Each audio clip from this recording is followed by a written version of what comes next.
नमस्कार दोस्तों, स्वागत करते हैं आप सभी लोगों का एक बार फिर से भरसवा एकेडमी में। और आज की इस वीडियो में हम लोग क्लास 9 का विज्ञान विषय का महत्वपूर्ण क्वेश्चंस देखने वाले हैं।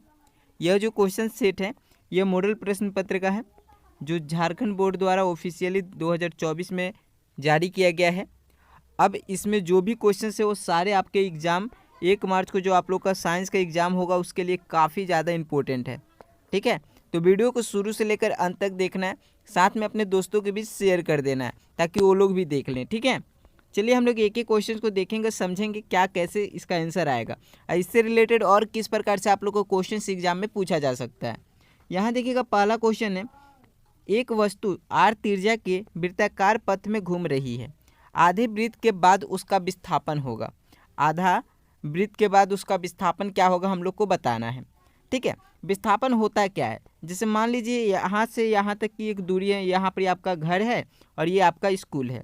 आप यहाँ से चलना शुरू किए और यहाँ तक पहुँचे, तो ये आपका प्रारंभिक स्थिति था और ये आपका अंतिम स्थिति है। अब विस्थापन कहता है क्या कि प्रारंभिक स्थिति और अंतिम स्थिति के बीच जो एकदम मतलब कम लंबाई वाला जो पथ बन रहा है वही उसका विस्थापन होगा। जो कि यहाँ पर आप लोग देख पा रहे हैं, ये कम लंबाई वाला पथ बन रहा है तो ये इसका क्या होगा, विस्थापन होगा। ठीक है, तो यहाँ पर बात क्या है कि यहाँ पर है कि आर त्रिज्या वाला, ठीक है, आर त्रिज्या हम लोग खींच दिए। ठीक है, अब इस पर हम लोग एक वृत्त बना लिए। ठीक है, ये वृत्त बना लिए, ये वृत्ताकार एक पथ है, रास्ता है। ठीक है, अब यहाँ पर कोई वस्तु, कोई आदमी यहाँ पर है, यहाँ से वो चलना प्रारंभ करता है और आधा वृत्त पे जाने के बाद वो रुक जाता है। अब पूछ रहा है कि इसका विस्थापन क्या होगा। तो देखिए, ये आर त्रिज्या इधर हम लोग कितना खींचे थे, आर, इधर भी एक कितना रहेगा, आर ही रहेगा। ठीक है, तो यहाँ पर ही हमारा क्या हो जाएगा, आर प्लस आर कर देंगे, हमारा आंसर आ जाएगा। ठीक है, दोनों तरफ आर हो रहा है। ठीक है, तो ये विस्थापन, ये हमारा क्या सबसे कम दूरी है, सबसे कम लंबाई है। ठीक है, इस पूरे पथ का सबसे कम लंबाई है। ठीक है, तो ये हमारा क्या हो जाएगा, विस्थापन हो जाएगा। तो यहाँ पर आपका ऑप्शन सी सही जवाब हो जाएगा, 2r। ठीक है, आगे बढ़ते हैं अगले क्वेश्चन की तरफ। यहाँ देखिएगा, दूसरा क्वेश्चन है, 2 नंबर क्वेश्चन है, वेग में प्रति सेकंड परिवर्तन की दर कहलाती है। वेग में प्रति सेकंड परिवर्तन का दर क्या कहलाती है। देखिए, इसका हम आपको डिफिनेशन भी लिखवाए थे, जहाँ पर आप लोग को चाल देखे होंगे, दूरी देखे होंगे, त्वरण देखे होंगे, विस्थापन, बहुत सारे का डिफिनेशन लिखवाया हुआ है वेबसाइट पर, नहीं तो आप लोग विजिट कर सकते हो, वहाँ से जाकर एक बार देख सकते हैं। ठीक है, तो यहाँ पर त्वरण क्या कहता है, त्वरण का क्या उसका परिभाषा क्या होता है। त्वरण का परिभाषा क्या होता है कि किसी वस्तु के वेग में परिवर्तन की दर को हम लोग क्या कहते हैं, त्वरण कहते हैं। किसी वस्तु की वेग में परिवर्तन के दर को हम लोग क्या कहते हैं, त्वरण कहते हैं। और यहाँ पर क्या हो रहा है, वेग प्रति सेकंड परिवर्तन हो रहा है, मतलब परिवर्तन ये बदल रहा है, और इस दर को हम लोग क्या कहते हैं, त्वरण कहते हैं। ठीक है, तो यहाँ पर ऑप्शन कौन सा सही हो जाएगा, ऑप्शन डी सही हो जाएगा। याद रखिएगा, त्वरण का जो एसआई मात्रक होता है, त्वरण के एसआई मात्रक क्या हो जाता है, मीटर प्रति सेकंड स्क्वायर हो जाता है। और यह क्या होता है, सदिश राशि होता है, त्वरण सदिश राशि होता है। ठीक है, यहाँ देखिएगा 3 नंबर क्वेश्चन दिया हुआ है, निम्न में से किसकी एसआई मात्रक मीटर पर सेकंड स्क्वायर है। चलिए, निम्न में से किसकी एसआई मात्रक मीटर पर सेकंड स्क्वायर है। अब यहाँ पर क्वेश्चन भी आ गया, तो इसका आंसर तो आप लोग फटाफट से कर लीजिएगा। तो 3 नंबर क्वेश्चन का आंसर आप लोग कॉमेंट बॉक्स में आप लोग बताइए कि इसका सही जवाब क्या होगा। ठीक है, आगे बढ़ते हैं। 4 नंबर क्वेश्चन देखिएगा, दूरी समय ग्राफ का ढलान किसका मान बताता है। दूरी समय ग्राफ का ढलान किसका मान बताता है, तो ये आपका वेग का मान बताता है। तो ऑप्शन सी आपका यहाँ पर सही जवाब हो जाएगा। ठीक है, आगे बढ़ते हैं। आगे क्वेश्चन देखिएगा, यहाँ पर 5 नंबर क्वेश्चन है, न्यूटन का गति का प्रथम नियम से किसकी परिभाषा मिलती है। न्यूटन का गति के प्रथम नियम से किसकी परिभाषा मिलती है, ये भी आप लोग को बताया था कि प्रथम नियम से किसकी परिभाषा मिलती है, जड़त्व की मिलती है। और द्वितीय नियम से किसकी परिभाषा मिलती है, तो द्वितीय नियम से बल का परिभाषा मिलती है। ठीक है, ये याद रखिएगा, ये क्वेश्चन पूछा जा सकता है। आगे बढ़ते हैं, अगला क्वेश्चन देखिएगा, यहाँ पर 6 नंबर क्वेश्चन है, किसी पिंड का जड़त्व निर्भर करता है। किसी भी पिंड, किसी भी वस्तु का जो जड़त्व होता है वो किसके ऊपर निर्भर करता है, वो निर्भर करता है उस वस्तु के द्रव्यमान के ऊपर। किसी भी पिंड का जड़त्व निर्भर करता है किसके ऊपर, वस्तु के त्वरण पे, वस्तु का द्रव्यमान पे, वस्तु का वेग पे, या वस्तु के आकार। तो यहाँ पर ऑप्शन कौन सा सही हो जाएगा, वस्तु का द्रव्यमान पर निर्भर करता है। ठीक है, आगे बढ़ते हैं, अगला क्वेश्चन देखिएगा, यहाँ पर 7 नंबर क्वेश्चन है, न्यूटन का गति का कौन सा नियम बल की परिभाषा देता है। अभी आप लोग को बताएं, न्यूटन का गति का प्रथम नियम जड़त्व का परिभाषा देता है और दूसरा नियम जो होता है वो बल का परिभाषा देता है। तो यहाँ पर ऑप्शन आपका बी सही जवाब हो जाएगा। ठीक है, आगे बढ़ते हैं, अगला क्वेश्चन देखिएगा। यहाँ पर 8 नंबर क्वेश्चन है, 10 मीटर पर सेकंड की गति से चलने वाले 0.5 किलोग्राम द्रव्यमान वाले पिंड का संवेग क्या होगा। यहाँ पर इस संवेग पूछा है। संवेग का आप लोग को फॉर्मूला बताए थे, फिर से एक बार लिख दे रहे हैं। संवेग बराबर क्या हो जाएगा, संवेग बराबर होता है m इंटू ए, जहाँ m मास बराबर द्रव्यमान होता है। ठीक है, और a एक्सीलरेशन मतलब त्वरण। ठीक है, तो कितना दिया हुआ है 10 मीटर पर सेकेंड, 10 मीटर पर सेकेंड। ओके, और यहाँ पर मास कितना है, द्रव्यमान कितना है, यहाँ पर द्रव्यमान है 0.5 किलोग्राम। ये दोनों को गुना कर दीजिए, जब गुना कीजिए तो आपका संवेग कितना आ जाएगा, 5 kg मीटर पर सेकेंड स्क्वायर आ जाएगा। ठीक है, तो कौन सा ऑप्शन सही हो जाएगा, ऑप्शन बी आपका यहाँ पर सही जवाब हो जाएगा। ठीक है, आगे बढ़ते हैं, अगला क्वेश्चन देखिएगा। यहाँ पर 9 नंबर क्वेश्चन है, जब कोई बस विराम से चलती है तो अचानक उस पर खड़े यात्री बस में पीछे की ओर झुक जाते हैं, यह किस नियम का उदाहरण है। अगर कोई वस्तु, कोई भी बस अगर चल रही है, आप अगर बस में खड़े हैं तो क्या होता है, जब बस स्टार्ट होती है, चलना स्टार्ट होती है तो आप पीछे की ओर झुक जाते हैं, या जब ब्रेक लगती है तो आप आगे की ओर झुक जाते हैं। तो ऐसा क्यों होता है, तो ऐसा इसलिए होता है क्योंकि न्यूटन का गति का प्रथम नियम कहता है कि कोई अगर वस्तु मोशन में है तो मोशन में रहने की कोशिश कर, अब विरामावस्था में है तो वो अपना स्थिति बनाए रखने की कोशिश करेगी। ठीक है, तो अब मान लीजिए कोई वस्तु यहाँ पर रहना कोशिश कर रही है और बस आगे की ओर भाग रहा है, तो यहाँ पर क्या होगा, ये वस्तु पीछे की ओर झुक जाएगी। ठीक है, और उसी जगह पे ये वस्तु यहाँ पर क्या अपना स्थिति अब गति में है तो गति ये बनाए रखना चाह रही है। ठीक है, अब क्या होगा, बस में जब ब्रेक लगेगा तो ये आगे की ओर झुक जाती है। ठीक है, तो यहाँ पर आपका ऑप्शन ए न्यूटन का प्रथम नियम सही जवाब हो जाएगा। ठीक है, आगे बढ़ते हैं, अगला क्वेश्चन देखिएगा। यहाँ पर 10 नंबर क्वेश्चन है, कार्य का एसआई मात्रक क्या है।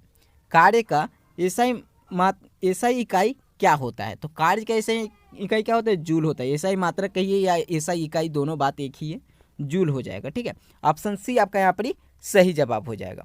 आगे बढ़ते हैं, अगला क्वेश्चन देखिएगा। यहाँ पर 11 नंबर क्वेश्चन है, चंद्रमा पर किसी पिंड का द्रव्यमान 40 किलोग्राम है तो पृथ्वी पर इसका भार कितना होगा। चंद्रमा पर अगर किसी पिंड का द्रव्यमान 40 किलोग्राम है तो पृथ्वी पर इसका भार कितना होगा। तो सबसे पहले हम लोग क्या करेंगे, पृथ्वी पर अगर भार निकालने के लिए बोला जाए तो हम लोग क्या निकालते हैं, वेट बराबर m इंटू क्या करते हैं, जी। अब पृथ्वी का गुरुत्वाकर्षण बल 9.8 मीटर पर सेकेंड, गुरुत्वीय त्वरण आप लोग को पता होगा। ठीक है, यहाँ पर जी मतलब गुरुत्वीय त्वरण। अब यहाँ पर वेट निकालना है, m 40 किलोग्राम दिया हुआ है, इसमें क्या करेंगे 9.8 से गुना कर देंगे। जब गुना कीजिएगा तो इसको हम लोग क्या करते हैं 4.98 कर देते हैं, क्योंकि यहाँ पर पॉइंट है और यहाँ पर हमारे पास 0 है, तो 0.0 को हम लोग हटा देते हैं। ठीक है, अब 4 को 98 से जब गुना कीजिएगा तो कितना आ जाएगा 392। कौन सा ऑप्शन सही हो जाएगा, ऑप्शन बी आपका यहाँ पर सही जवाब हो जाएगा। ठीक है, आगे बढ़ते हैं, अगला क्वेश्चन देखिएगा। 12 नंबर क्वेश्चन है, जब कोई पिंड कंपन करता है तो यह आसपास की हवा को संपीड़ित करता है और एक उच्च घनत्व क्षेत्र बनाता है, जिसे हम लोग क्या कहते हैं, संपीड़न कहते हैं, जिसको हम लोग क्या कहते हैं, संपीड़न के रूप में जाना जाता है। ठीक है, ये इसका आपका उत्तर हो जाएगा। आगे बढ़ते हैं, अगला क्वेश्चन देखिएगा। यहाँ पर 13 नंबर क्वेश्चन है, वो घटना जहाँ उत्पन्न ध्वनि का परिवर्तन के कारण पुनः सुनाई देती है क्या कहलाती है।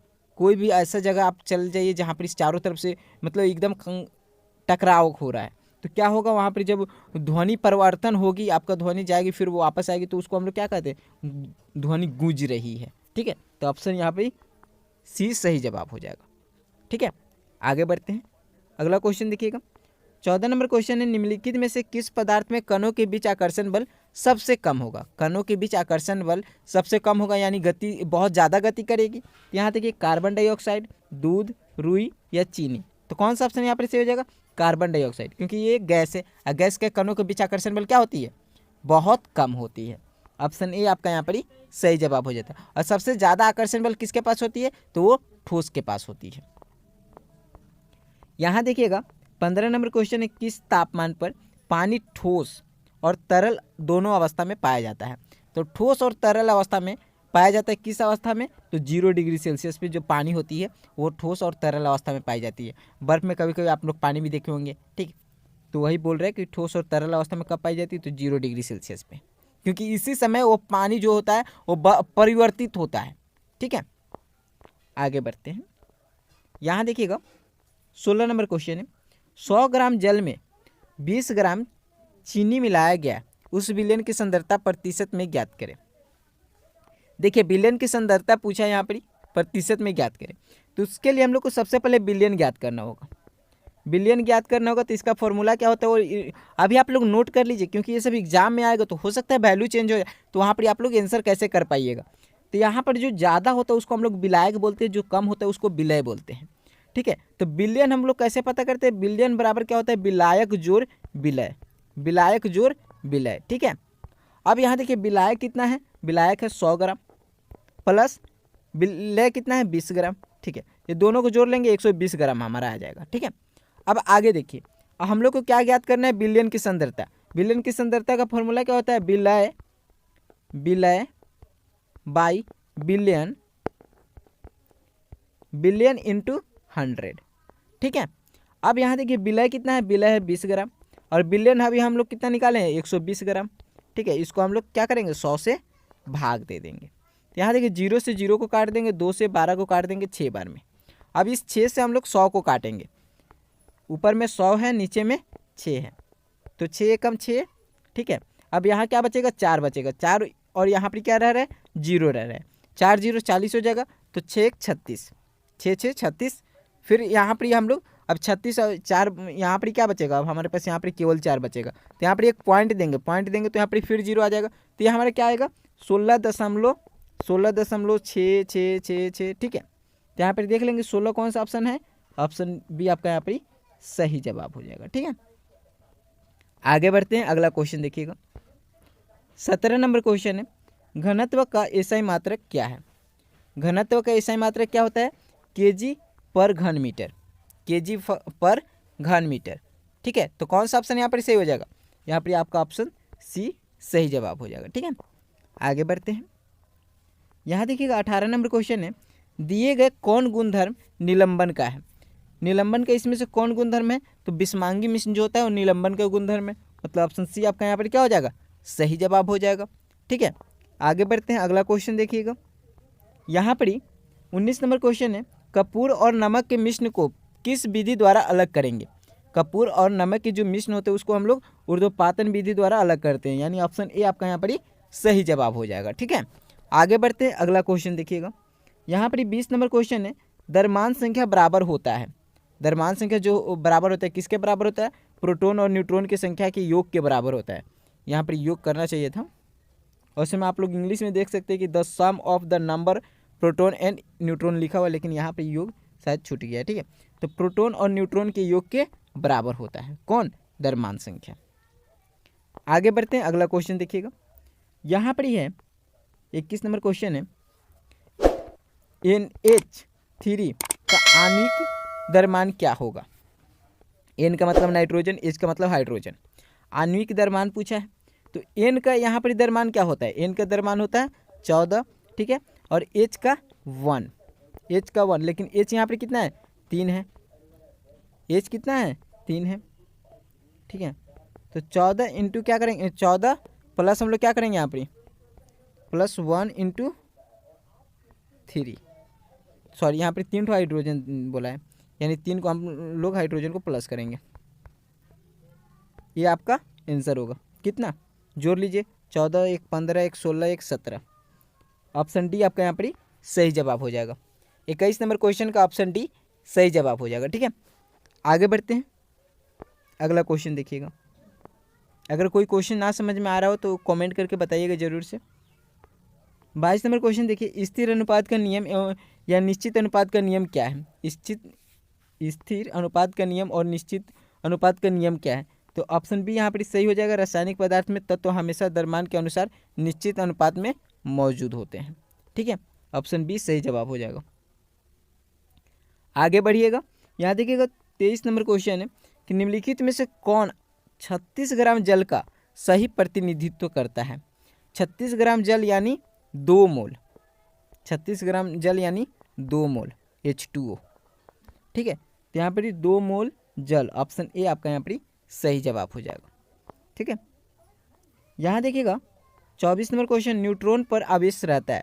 अब न्यूट्रॉन जो होता है उस पर कौन सा आवेश रहता है, तो इस पर तो कोई आवेश नहीं रहता है, ना प्लस रहता है ना माइनस रहता है, तो यहाँ पर क्या रहता है, जीरो रहता है, कुछ आवेश नहीं रहता है।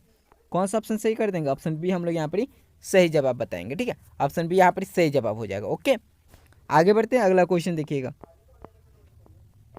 यहाँ पर है अल्फा कण क्या है, अल्फा कण क्या है, तो अल्फा कण जो है वो धनावेशित हीलियम परमाणु है। ऑप्शन डी आपका यहाँ पर सही जवाब हो जाएगा। आगे बढ़ते हैं, यहाँ देखिएगा 26 नंबर क्वेश्चन है, किसी तत्व के समस्थानिकों के दरम्यान में अंतर को भिन्न संख्या के कारण होता है। किसी तत्व के समस्थानिकों के दरम्यान में अंतर जो होता है किस के भिन्न संख्या के कारण होता है, तो ये आपका न्यूट्रॉन के भिन्न संख्या के कारण होता है। ऑप्शन कौन सा सही हो जाएगा, ऑप्शन ए आपका यहाँ पर सही जवाब हो जाएगा। ठीक है, आगे बढ़ते हैं, अगला क्वेश्चन देखिएगा। 27 नंबर क्वेश्चन है, कोशिका भित्ति बनी होती है, कोशिका भित्ति किस चीज़ का बनी होती है, तो सेल्यूलोज का बनी होती है। ऑप्शन सी आपका यहाँ पर सही जवाब हो जाएगा। ठीक है, आगे बढ़ते हैं, यहाँ देखिएगा 28 नंबर क्वेश्चन है, निम्नलिखित में से किस कोशिकांग को अपना डीएनए तथा राइबोसोम होता है। अपना डीएनए और राइबोसोम किसका होता है, प्लास्टिड का होता है। ऑप्शन बी आपका यहाँ पर सही जवाब हो जाएगा। ठीक है, आगे बढ़ते हैं, अगला क्वेश्चन देखिएगा। किसी कोशिका में 16 क्रोमोसोम है, उस कोशिका में अर्धसूत्री विभाजन के फलस्वरूप बने संतति कोशिकाओं में कितने क्रोमोसोम होंगे, तो 16 है, मतलब इसमें कितना होगा, 8। ऑप्शन ए आपका यहाँ पर क्या हो जाएगा, सही जवाब हो जाएगा। ठीक है, आगे बढ़ते हैं, दिया गया चित्र किस उत्तक का है, दिया गया जो चित्र है यह किस उत्तक का है, तो ये आपका प्रेनकाइमा उत्तक का है। ऑप्शन ए आपका यहाँ पर सही जवाब हो जाएगा। ठीक है, आगे बढ़ते हैं, अगला क्वेश्चन देखिएगा। 31 नंबर क्वेश्चन है, बादाम का छिलका किस उत्तक का बना होता है। बादाम का जो छिलका होता है वो किस उत्तक का बना होता है, वो स्क्लेरेनकाइमा का उत्तक का बना होता है। ऑप्शन सी आपका यहाँ पर सही जवाब हो जाएगा। ठीक है, आगे बढ़ते हैं, अगला क्वेश्चन देखिएगा। यहाँ पर 32 नंबर क्वेश्चन है, मांसपेशियों को अस्थियों से जोड़ने वाले संयोजी उत्तक को क्या कहते हैं। मांसपेशियों को अस्थियों से जोड़ने वाली संयोजी उत्तक को हम लोग क्या कहते हैं, कंडरा कहते हैं। ऑप्शन बी आपका सही जवाब हो जाएगा, कंडरा। ठीक है, आगे बढ़ते हैं, अगला क्वेश्चन देखिएगा। यहाँ पर 33 नंबर क्वेश्चन है, जीवों के वर्गीकरण के लिए सर्वाधिक मूलभूत लक्षण क्या हो सकते हैं। तो जीवों का जो वर्गीकरण का सर्वाधिक मूलभूत लक्षण क्या होता है, उसका कोशिका संरचना होता है, यानी उनकी कोशिका संरचना। ऑप्शन बी आपका यहाँ पर क्या हो जाएगा, सही जवाब हो जाएगा। ठीक है, आगे बढ़ते हैं, यहाँ पर 34 नंबर क्वेश्चन है, नीलहरित शैवाल किस वर्ग में आते हैं। तो इसका सही जवाब क्या हो जाएगा, नीलहरित शैवाल जो होते हैं किस वर्ग में आते हैं, तो ये मोनेरा वर्ग में आते हैं। किसमें, मोनेरा। कौन सा ऑप्शन सही हो जाएगा यहाँ पर, ऑप्शन ए आपका यहाँ पर सही जवाब हो जाएगा। ठीक है, मोनेरा। आगे बढ़ते हैं, अगला क्वेश्चन देखिएगा। 35 नंबर क्वेश्चन है, जंतु जगत का सबसे बड़ा संघ कौन है। जंतु जगत का सबसे बड़ा संघ ऑर्थोपोडा है। ऑप्शन बी आपका यहाँ पर क्या हो जाएगा, सही जवाब हो जाएगा। आगे बढ़ते हैं, अगला क्वेश्चन देखिएगा। यहाँ पर 36 नंबर क्वेश्चन है, दिए गए कौन से रोग वायरस से होते हैं। दिए गए कौन से रोग वायरस से होते हैं, तो यहाँ पर कौन सा ऑप्शन सही हो जाएगा, दिए गए में कौन सा रोग जो है जो वायरस से होता है, तो है कोरोना। ऑप्शन डी आपका यहाँ पर सही जवाब हो जाएगा। ठीक है, आगे बढ़ते हैं, 37 नंबर क्वेश्चन देखिएगा। संक्रामक रोग के उदाहरण है, इसमें से कौन एक संक्रामक रोग के उदाहरण, मतलब जो एक दूसरे से फैलते जाता है, तो कौन है, 6 रोग। ऑप्शन सी आपका यहाँ पर क्या हो जाएगा, सही जवाब हो जाएगा। ठीक है, अब देखिए यहाँ पर 38 नंबर क्वेश्चन है, ग्रीन हाउस गैस है। ग्रीन हाउस गैस के नाम से हम लोग किसको जानते हैं, हम लोग किसको जानते हैं, कार्बन डाइऑक्साइड को जानते हैं ना। ऑप्शन सी आपका यहाँ पर क्या हो जाएगा, सही जवाब हो जाएगा, कार्बन डाइऑक्साइड। यहाँ देखिए 39 नंबर क्वेश्चन है, दिए गए पोषक पदार्थ में पौधों के लिए कौन बहुत पोषक पदार्थ है। दिए गए पोषक पदार्थ में पौधों के लिए कौन वृहत पोषक पदार्थ है, इसमें से कौन सा ऑप्शन सही हो जाएगा, नाइट्रोजन, आयरन, कॉपर या मैग्नीज। तो ऑप्शन ए आपका यहाँ पर नाइट्रोजन सही जवाब हो जाएगा। ठीक है, आगे बढ़ते हैं, अगला क्वेश्चन देखिएगा। यहाँ पर 40 नंबर क्वेश्चन है, वायुमंडल में पाए जाने वाले ऑक्सीजन के विषैले अणु को क्या कहते हैं। वायुमंडल में जो विषैले अणु पाए जाते हैं, ऑक्सीजन का जो विषैला अणु पाया जाता है उसको हम लोग क्या कहते हैं, ओजोन कहते हैं। ऑप्शन बी आपका यहाँ पर क्या हो जाएगा, सही जवाब हो जाएगा। तो दोस्तों इस वीडियो में हम लोग टोटल 40 क्वेश्चंस देखे हैं जो आप लोग का 1 मार्च के जो आप लोग का एग्जाम होने वाला है वार्षिक परीक्षा, उसके लिए काफ़ी ज़्यादा इंपॉर्टेंट है। तो ये सारे क्वेश्चंस को आप लोग कर लीजिएगा, ठीक है, और सभी को याद कर लीजिएगा। साथ में आप लोग वेबसाइट पे विजिट कीजिएगा, वहाँ पर बहुत सारे क्वेश्चन सेट बने हुए हैं, साथ में उसको एक्सप्लेन भी किया गया है, तो वहाँ पर जाकर उसको देख लीजिएगा। बहुत कुछ आप लोग को नया कुछ देखने को मिलेगा, ठीक है। चलिए हम लोग मिलते हैं अगले वीडियो में। बहुत बहुत धन्यवाद आप सभी लोगों का। Thank you. जय हिंद, जय भारत।